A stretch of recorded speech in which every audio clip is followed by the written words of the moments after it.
तो नमस्कार दोस्तों, कैसे हो आप सब लोग। और होप सो आप अच्छे ही होंगे। तो आज हम सेकंड लेक्चर लेके आए हैं अपना। आपने देखा होगा फर्स्ट लेक्चर में हमने बताया था कि कौन कौन से जो हमारे घर हैं वो किस किस डायरेक्शन में और कैसे कैसे होते हैं, और आपको एंटी क्लॉकवाइज उसकी सारी गाथा हमने बताई थी। लेकिन ये नहीं बताया था कि वो जो घर हम काउंट करवा रहे थे आपको जो एंटी क्लॉकवाइज थे, वो एंटी क्लॉकवाइज ही क्यों हमने लिए। तो आपने देखा होगा जो हमारा सोलर सिस्टम है, सोलर सिस्टम में अगर हम सन के नॉर्थ पोल से अगर हम डायरेक्शन देखें सारे के सारे ग्रहों को, तो वो एंटी क्लॉकवाइज मूवमेंट करते हैं। जैसे कि आप देख लो, अपनी अर्थ को देख लो, अर्थ जो है सन के एंटी क्लॉकवाइज जो है वो रोटेट करती है, रोटेशन करती है। ठीक है। और लगभग एक साल में वो रोटेशन अपनी कंप्लीट करती है सन के अराउंड। तो इस तरह सारे जो ग्रह हैं वो ऐसे ही रोटेशन करते हैं। बट हमने जो मूवमेंट देखनी है, क्योंकि हम अर्थ पे रहते हैं, तो हमारी मोस्टली जो जो रोटेशन है वो अर्थ की देखी जाती है कि वो एंटी क्लॉकवाइज है सन के अराउंड। ठीक है। अब जो बाकी भी ग्रह हैं वो एंटी क्लॉकवाइज मूवमेंट करते हैं, लेकिन कुछ अपने एक्सिस पे। अगर मैं वीनस की बात करूं या यूरेनस की बात करूं, तो वो क्या करते हैं, वो क्लॉकवाइज अपने एक्सिस पे घूमते हैं, लेकिन वो एंटी क्लॉकवाइज परिक्रमा लगाते हैं सन के। तो नंबर फर्स्ट पे बात करूंगा मैं। जो ये चार्ट आप देख रहे हो, नंबर फर्स्ट पे मैं यहाँ पे लिखता हूँ एक नंबर। ठीक है। ये मैंने एक नंबर लिखा। एक नंबर का भी राशि का स्वामी आपको मैं आगे डिटेल में बताऊंगा, बट आपने अभी ये देखना है कि जो हाउस है, पहला भाव है, उसमें मैंने एक नंबर लिखा है। एक नंबर और आठ नंबर, अगर आप यहाँ से एंटी क्लॉकवाइज गिनते आओगे, लेफ्ट साइड को एंटी क्लॉकवाइज घूमते आओगे, तो 1 2 3 4 5, 2 3 4 5 6 7 8, ये हुआ आपका आठवां नंबर। तो एक और आठ के जो मालिक, जो इन जिस जिस घरों के ये जो एक और आठ का जो मालिक है, इनको मंगल को दिया गया, मंगल देवता को। तो जब मंगल देवता को दिया गया, तो यहाँ पे मंगल देवता मैं लिख देता हूँ कि ये वाले जो घर हैं वो मंगल देवता के हैं। ठीक है। इनको दो डिपार्टमेंट दिए गए। अब हमने फर्स्ट हाउस, जब हमने फर्स्ट लेक्चर की बात की थी, फर्स्ट लेक्चर में हमने बताया था कि एक नंबर से आपके व्यक्तित्व के बारे में, आपके कैरेक्टर के बारे में, आपकी हाइट कैसी होगी, आपका व्यक्तित्व कैसा होगा, आपकी चौड़ाई कैसी होगी शरीर की, आपकी बनावट, और जो जो आपका पैशन होगा वो भी एक नंबर से ही पता चलता है। ठीक है। आपको किन किन चीज़ों में इंटरेस्ट होगा, वो एक नंबर से आप किसी के बारे में बता सकते हो। लेकिन हाँ, यहाँ पे जब भी मैं बात करूँगा किसी एक पर्टिकुलर राशि की या पर्टिकुलर ग्रह की, तो आपको ये भी देखना होगा, आगे चल के वो लेक्चर में हम देख लेंगे कि उस पर दृष्टिकोण का भी डिपेंड करता है। जैसे मैं मान लो, मैं अगर बोलूँ कि पहले भाव में मंगल देवता बैठे हैं, तो उस आदमी की जो है बॉडी अच्छी खासी होगी, वो उसकी चौड़ाई अच्छी खासी होगी, उसकी हाइट अच्छी खासी होगी। लेकिन अगर यहाँ पे किसी और क्रूर ग्रह की या फिर किसी पाप ग्रह की दृष्टि आती है फर्स्ट हाउस में, तो वो उसके प्रभाव जो है थोड़े कम हो जाएंगे। या फिर कुछ डिग्रीज के भी असर होते हैं, वो सारे एक सेपरेट लेक्चर में जाएंगे, क्योंकि मैं अगर आपको सारी चीज़ें एक साथ बता दूंगा ना, तो आपको फिर खुद कन्फ्यूज़न होगी। तो हम वन बाय वन एक एक चीज़ें पढ़ेंगे। ठीक है। अब यहाँ पे एक नंबर मंगल देवता को दे दिया और आठ नंबर मंगल देवता को दे दिया। मतलब जब भी एक और आठ की बात होगी, जब भी एक और आठ वाले ग्रह की घर की बात होगी, तो यहाँ पे हो गया मंगल देवता। ठीक है। अब मैं बात करूं अगर राशि की, जो एक नंबर की जो राशि है, एक नंबर को क्या बोलते हैं हम, मेष राशि। तो यहाँ पे इसके साथ लिख देता हूँ मेष राशि। ठीक है। और आठ नंबर जो होती है वो होती है वृश्चिक राशि।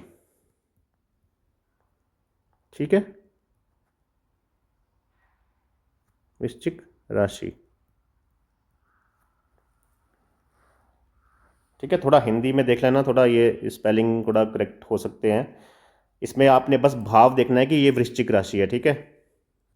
जिसको बोलते हैं स्कॉर्पियन राशि। ठीक है। स्कॉर्पियन राशि बोलते हैं इंग्लिश में, और मेष को बोलते हैं एरीज। अब ये जो हो गया, यहाँ पे आ गया सेकंड हाउस। सेकंड हाउस में यहाँ पे आ गया दो नंबर, और ये सेवन्थ हाउस जो है, यहाँ जहाँ पे अगर आप एंटी क्लॉकवाइज चलोगे, तो ये आ गया सात नंबर। तो इनका जो मालिक बताया गया है ऋग्वेद और अथर्ववेद में, वो हैं शुक्रदेव।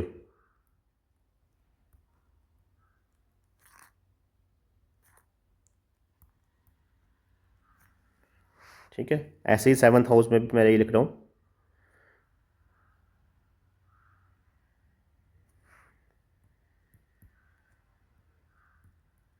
शुक्रदेव। अब देखो, अगर सेकंड हाउस सेकंड भाव का जो स्वामी है वो शुक्रदेव है, तो यहाँ पे क्या लिखा है, राशि नंबर 2 लिखी है। ठीक है, राशि नंबर 2 लिखी है और लिखा है 7 नंबर पे भी 7 राशि लिखी है।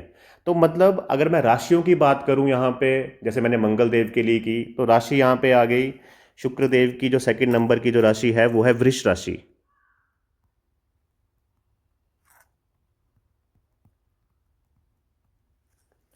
ठीक है, वृष राशि आ गई।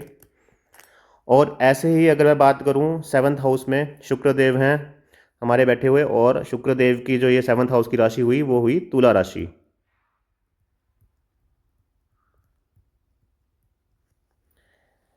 अभी तक आपको ये समझना है कि पहले जो हमने लेक्चर में बात की थी वो हाउसेस की बातें की थी, कि फर्स्ट हाउस हमारा क्या क्या हमको बताता है, सेकंड हाउस हमारा क्या क्या बताता है, थर्ड हाउस हमारे बारे में क्या बताता है। अब ऐसे ही सेकंड हाउस में मैंने आपको बताया था कि अगर सेकंड हाउस की विश्लेषण करें तो सेकंड हाउस आपका वाणी का होता है। दूसरा घर आपका, एक और चीज़ के लिए बताया था मैंने आपको, फाइनेंस बताता है आपका। दूसरा घर आपको बताता है कि आपका कुटुंब कैसा रहेगा, आपका घर बार कैसा रहेगा, आपका कितना बड़ा परिवार होगा। ये सब चीज़ें आपको सेकंड हाउस से पता चलती हैं। ये बेसिक बेसिक चीज़ें हैं, ऐसे तो डिफाइन करने में सेकंड हाउस बहुत बड़ी चीज़ है, लेकिन जो बेसिक रोज़मर्रा की ज़िंदगी में जो चीज़ें यूज़ होती हैं वो ये चीज़ें हैं। ठीक है, अब यहाँ पे आप ये मत कंफ्यूज होना कि यहाँ पे आपकी, मान लो आप अपना चार्ट खोलोगे तो यहाँ पे मान लो सेकंड सेकंड हाउस की जगह आपका 8 नंबर लिखा है। ठीक है तो वो सेकंड हाउस, लेकिन वहाँ पे 8 नंबर लिखा है, लेकिन वो राशि चेंज हो गई। ठीक है, वहाँ पे राशि चेंज होगी। अभी आपको सिर्फ इतना समझना है कि मैं लगन के अकॉर्डिंग, मेष लगन के अकॉर्डिंग, अगर जिन जातकों की मेष लगन की कुंडली है उनके अकॉर्डिंग ये अभी जो है चीज़ें सेट बैठेंगी। क्योंकि मैं एक ही लगन से ये चीज़ें आपको बता सकता हूँ कि एक लगन, पर्टिकुलर लगन से इसको ये भाव दिया गया, इस देवता को ये भाव दिया गया। लेकिन जब हम विश्लेषण करेंगे, मान लो तुला लगन की कुंडली के बारे में, तो तुला लगन की कुंडली में जो फर्स्ट हाउस है वहाँ पे 7 नंबर आ जाएगा और सेकंड हाउस में आ जाएगा 8 नंबर। तो राशि यहाँ होगी वो चेंज हो जाएगी। मतलब 7 नंबर आ गई तुला राशि फर्स्ट हाउस में, और सेकंड हाउस में आ गई आपकी 8 8 नंबर की राशि, मतलब वृश्चिक राशि। ठीक है, ऐसे ही अगर थर्ड नंबर की बात करें तो यहाँ पे आ गया थर्ड नंबर, ये दिया गया भाव बुध देवता को। मैं इसको यहाँ पे ऐसे डिफाइन कर देता हूँ,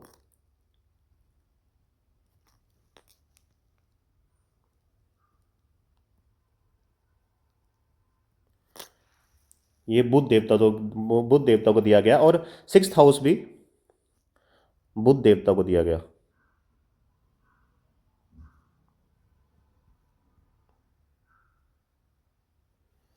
अब ये आप कहेंगे कि ये कहाँ से आए, ये ग्रह कहाँ से कैसे कैसे बटे। तो आप ऋग्वेद का एक अध्याय है उसमें आप इसको देख सकते हो। और ऋग्वेद में आपको मैं डिफाइन कर देता हूँ, जब जब ब्रह्मदेव के पास सारे के सारे देवता गए कि हमको कौन कौन सा भाव मिलेगा, तो उसमें ये डिफाइन किया गया आपको ऐसे ऐसे ये भाव मिलेंगे, और सबने अपने आप डिसाइड किए। तो जो जो अपने आप डिसाइड कर रहा था उनको वैसे वैसे भाव मिल गए।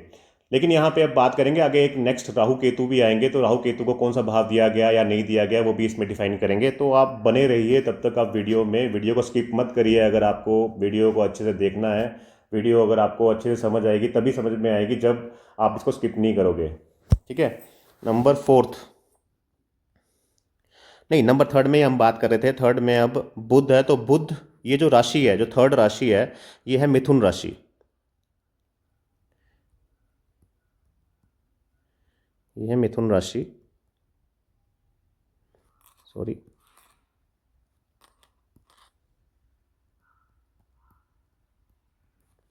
अब ये थर्ड हाउस में आपको बता दिया था कि थर्ड हाउस से क्या क्या देखा जाता है लेक्चर फर्स्ट में। तो अभी मैं इसको इतना डिफाइन नहीं करूंगा, लेकिन मिथुन राशि का जो जो आपको थर्ड राशि दी गई वो मिथुन राशि है, और मिथुन राशि का जो स्वामी है बुध है। ऐसे ही सिक्स्थ सिक्स्थ राशि होती है हमारी कन्या राशि।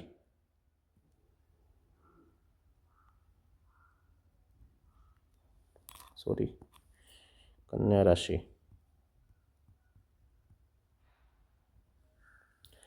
ओके, मतलब ये अभी मैंने 3 ग्रहों की बात करी, तो 3 ग्रह जिसमें शुक्रदेव आ गए, जिसमें आ गए आपके बुध देवता, और आपके आ गए आप मंगल देवता। तो इन तीनों को दो दो राशियां, दो दो घर दिए गए। तो इनकी राशि जितनी, जितने घर होंगे जिसके ग्रह के, उतनी उसकी राशियां भी देनी पड़ेंगी। अब इसमें मूल कौन सी है और जो नॉर्मल राशि है वो कौन सी है, इसका डिफाइन करेंगे अगले वाले लेक्चर में।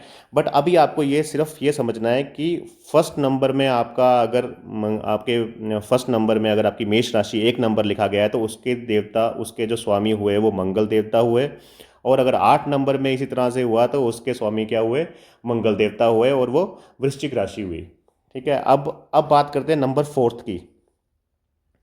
नंबर फोर्थ हाउस ये हुआ एंटी क्लॉकवाइज। मैंने आपको पहले ही समझा दिया कि एंटी क्लॉकवाइज क्यों देख रहे हैं। एंटी क्लॉकवाइज इसलिए देख रहे हैं क्योंकि हमारा जो, अगर सन से हम लोकेशन देखें, सन से नॉर्थ पोल से अगर देखें, तो जितने मैक्सिमम ग्रह हैं वो सारे क्या करते हैं, एंटी क्लॉकवाइज रोटेट करते हैं सन के। तो इसीलिए हम एंटी क्लॉकवाइज चल रहे हैं। तो अगर यहाँ पे फोर्थ हाउस की मैं बात करूँ, तो फोर्थ हाउस का जो मालिक है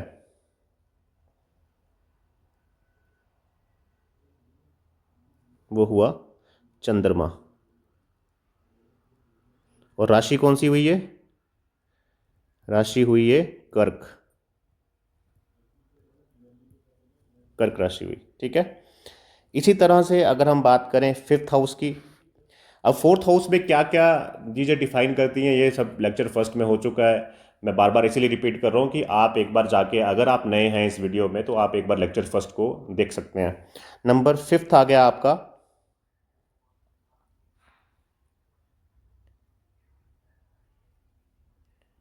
सूर्य देवता।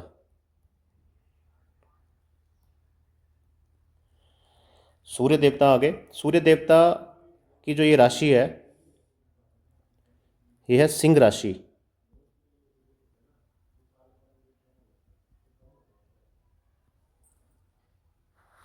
ओके, सूर्य देवता और चंद्र देवता को एक एक घर दिया गया है। सूर्य देवता का जो है राशि, ये आपकी है सिंह राशि, और इनको ये वाला घर दिया गया है मेष लग्न की कुंडली में। और फोर्थ हाउस में चंद्रमा है, चंद्रमा को भी एक ही घर दिया गया है। ठीक है, ऐसे ही बात करते हैं नाइन्थ हाउस। नाइन्थ हाउस की अगर मैं बात करूं, तो नाइन्थ हाउस हमारा आ गया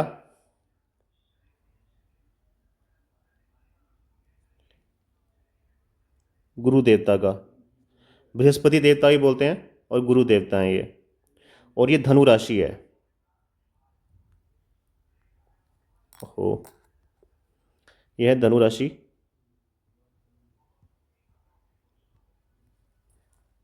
ठीक है, इसी तरह से बात करते हैं टेंथ हाउस की। टेंथ हाउस और इलेवेंथ हाउस, ये दोनों के दोनों हाउस जो हैं, ये शनि देवता को दिए गए।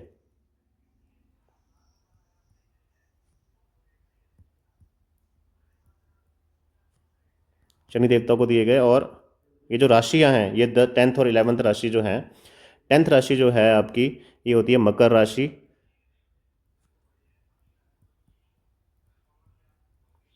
और इलेवेंथ राशि जो होती है आपकी कुंभ राशि।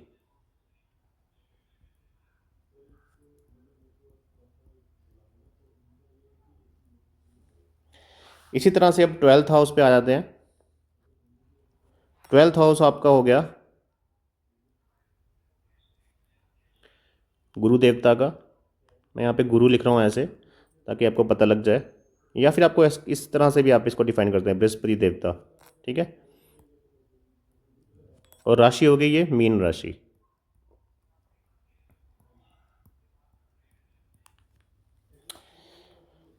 तो दोस्तों आप ये देखिए, जितने भी यहाँ पे अभी मैंने ये ग्रह और उनकी राशियाँ डिफाइन की, तो इसमें से अगर मैं बात करूँ, सिर्फ और सिर्फ सूर्य और चंद्रमा के लिए एक एक राशि दी गई है, एक एक उनको डिपार्टमेंट दिया गया है, मतलब एक एक घर दिया गया है उनको। ठीक है, जैसे चंद्रमा के लिए फोर्थ फोर्थ नंबर की राशि मतलब कर्क राशि दी गई है, और फिफ्थ हाउस सूर्य के लिए सिंह राशि दी गई है। बाकी सभी को दो दो घर दिए गए हैं। अब यहाँ पे बात करेंगे किसकी, राहु देवता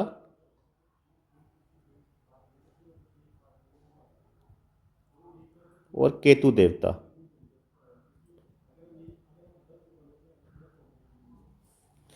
अगर मैं बात करूं राहु देवता और केतु देवता की, तो इनको छाया ग्रह, किसकी, शनि की छाया माना गया है। किसमें, ऋग्वेद में। ऋग्वेद में इनको राहु देवता और केतु देवता को छाया कहा गया है, किसकी, शनि देवता की।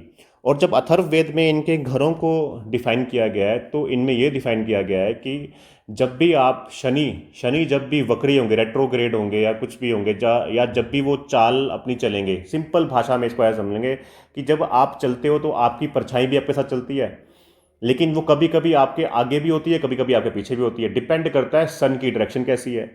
ठीक है। तो उसी तरह से राहु देवता और केतु देवता को छाया ग्रह माना गया है, और ये छाया की तरह काम करते हैं। इनका कोई भी घर अपना नहीं है, कोई भी घर नहीं दिया गया इनको। ठीक है।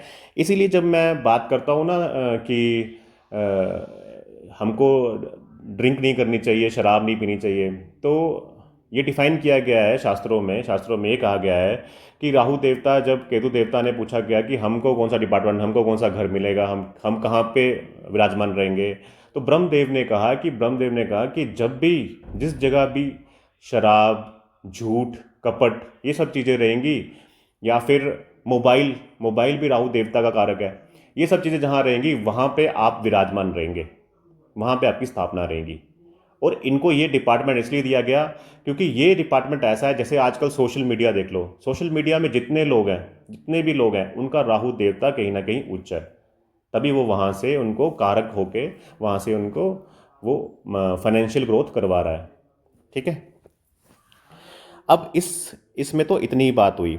अब ये चर्चा हम कर क्यों रहे हैं, ये इसका मेन लॉजिक क्या है, क्या मेन मोटिव है। मेन मोटिव ये है कि दोस्तों, अगर मैं बात करूं कि इस पूरी पृथ्वी पर अगर हम बात करें, तो किसी ना किसी व्यक्ति ने कुछ ना कुछ तो बनाया है ना। जैसे मान लो आपके पिताजी ने आपके लिए घर बनाया, तो उसका कोई ना कोई तो मालिक है ना, उसका कोई ना कोई मालिक है, इसलिए वो घर बना। अब ऐसी मैं बात कर लूँ कि कोई भी चीज़, कोई भी वस्तु, जैसे मैं बात करूँ कोई जानवर है, कोई पशु है, उसको किसी ना किसी ने पैदा किया तभी वो बना। इसीलिए ये संज्ञा यहाँ पे ये पूर्ण होती है कि अगर मैं बात करूँ कि फर्स्ट हाउस, तो फर्स्ट हाउस, अगर मैं फर्स्ट भाव की बात करूँ, इसका मालिक कोई ना कोई तो है ना। फर्स्ट हाउस का मालिक कोई ना कोई है, ऐसे सेकंड का मालिक कोई ना कोई है। इस दुनिया में कुछ भी ऐसी चीज़ नहीं है जिसका कोई मालिक ना हो। इस पृथ्वी को भगवान ने बनाया, इस सारे के सारे सौरमंडल, सारा का सारा ब्रह्मांड, ये परमात्मा ने बनाया है। दुर्गा सप्तशती में दुर्गा माता खुद कह रही हैं कि ये सारी की सारी पृथ्वी, जीव जंतु, ये मैंने बनाए हैं। ठीक है। ये सब चीज़ें होंगी। तो यहाँ से हम यही निष्कर्ष निकालते हैं कि जो जो हमारे ग्रह हैं वो हमें उसी तरह से ट्रीट करते हैं जिस तरह से हम उनके लिए, एक तरह से, इस तरह से मान लीजिए आप इसको, कि एक सिंपल भाषा में आपको मैं बताऊं कि ये इसी तरह से ट्रीट करेंगे हमको जिस तरह से हम अपना बीज बोएंगे। बीज मतलब, अगर आप एक कनक का बीज लगाते हो ना, इस पे ज़मीन पे, लैंड पे, अगर आप कनक उगाते हो, तो एक बीज लगाते हो, लेकिन उसके कितने सारे फल निकलते हैं, उसमें से कितने सारे बीज इकट्ठे होकर निकलते हैं। तो हम जो भी यहाँ पे बोएंगे, उस हिसाब से ये डिपार्टमेंट दिए गए हैं, उस तरह से हमको वो चीज़ें हम मिलने लग जाएंगी। जैसे गुरु देवता को अगर मैं बात करूँ, तो गुरु देवता हमारे यहाँ पे 9th हाउस और 12th हाउस के भाव के मालिक हैं, मेष लगन की कुंडली में। तो 12th हाउस हो गया हमारा, ये हो गया हमारा खर्चे वाला भाव। ठीक है। तो इस लगन के लिए गुरु देवता को यहाँ का मालिक बना दिया गया। और ऐसे ही बात करूँ मैं अगर इनकी 9th हाउस की, तो 9th हाउस में भाग्य भाव के गुरु बन जाते हैं स्वामी।